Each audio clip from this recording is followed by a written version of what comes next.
Global debt hits all-time high at $307 trillion US.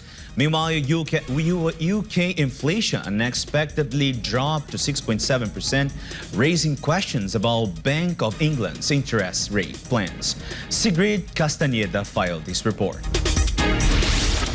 Global debt has reached an all-time high, soaring $10 trillion to a whopping $307 trillion in the first half of 2023, as reported by the Institute of International Finance, or IIF.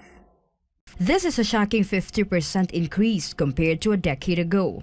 Countries like the US, UK, and Japan are more contributors to this surge, partly due to high interest rates. The report also reveals that the global debt to gross domestic product, or GDP ratio, which had been decreasing for several quarters, is now rising again, hovering around 336% in the first 2 quarters of 2023. Most of this debt build-up is coming from developed countries, including the US, Japan, the UK, and France. Emerging markets like China, India, and Brazil also witnessed significant increases in debt.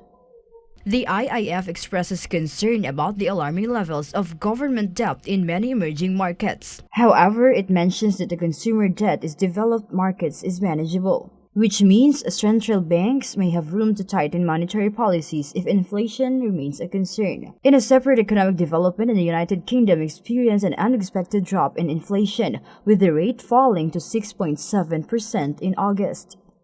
Economists had predicted a higher figure.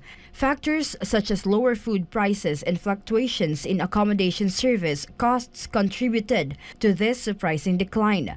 This has led to speculation about whether the Bank of England will pause its recent trend of raising interest rates. The Bank of England was expected to announce another interest rate hike, potentially bringing the main bank rate to 5.5%, its highest level in years.